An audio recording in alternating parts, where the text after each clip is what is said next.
Shifting focus then, Israel and Lebanon have agreed to implement a ceasefire following negotiations in Washington. But despite the truce, Lebanon is on the edge. Israel's defense minister, Israel Katz, has said that the military will strike Beirut if Hezbollah continues firing. On the other hand, Iran's foreign minister Abbas Araghchi has warned that any attack on Beirut would trigger a full-scale resumption of the West Asia war.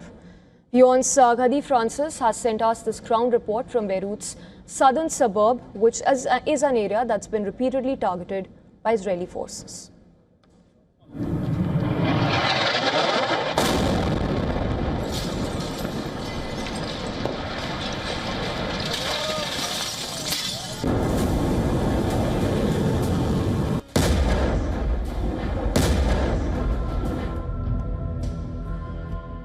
Thick smoke billows across southern Lebanon, while the Israeli flag flies over the strategic Beaufort castle, captured by Israeli forces 2 days earlier. Israel continues its military campaign against Hezbollah despite a US-mediated understanding that had temporarily averted strikes on Beirut's southern suburbs. US President Donald Trump urged Israeli Prime Minister Benjamin Netanyahu to hold back from targeting the Lebanese capital in order to prevent a wider regional escalation. As you can see, rockets have hit these buildings. You can tell from the amount of the destruction what kind of strikes were carried on.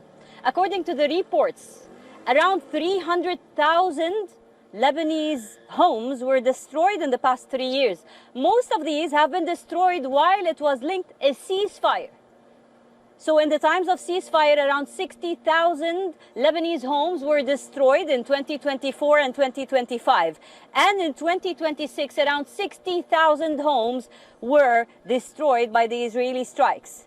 And the dystopia is that they still call it a ceasefire, while they think that a ceasefire is not attacking Beirut, and they remain restrained in Beirut. Every day, on the hour, there are people being killed in South Lebanon, and there are homes being destroyed in South Lebanon, and there are whole towns that have been reduced to rubble in the border line.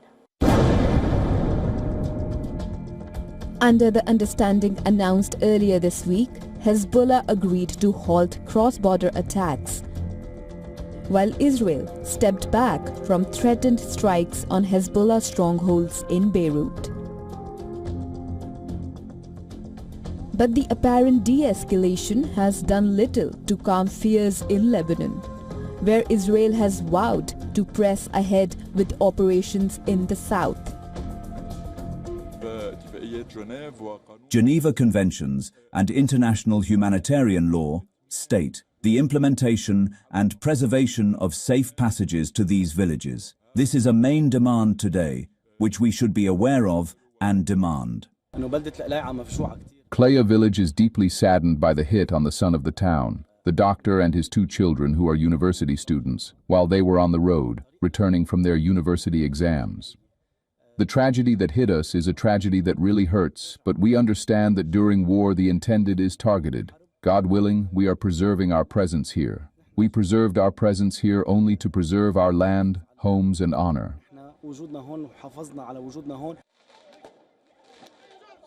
According to Lebanon's health ministry, nearly 3,500 people have been killed in Israeli attacks since March, including women, children, and medical workers.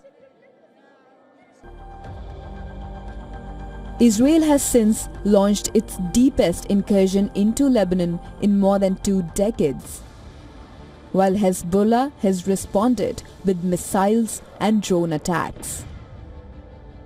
Even as the conflict rages on, diplomatic efforts continue behind closed doors. Lebanese and Israeli officials are meeting in Washington for a second straight day of US-facilitated talks, their 4th direct encounter since the war began. The Lebanese government has attended the talks despite strong objections from Hezbollah, highlighting growing pressure to find a way out of the conflict. The Israeli drone is above our heads all the time in Lebanon, in war days, in ceasefire days, in the night, in the daytime, in the south and south Lebanon, in southern suburb of Beirut, in other areas of Beirut, and even in the north. The Israelis are watching the Lebanese people 24/7, and this is also a breach that nobody is talking about. The standards have been raised so much that these have become normal. As long as no civilians are dying, no children are dying, nobody is talking. But the problem, unfortunately, is that even when children are being attacked in the daytime, in the buzzing hours of school time, when Beirut was hit several times in 1 minute, nobody even spoke about it. So we are talking about a battlefield that has now become normalized to be there. It is normal for people to be killed every day in Lebanon.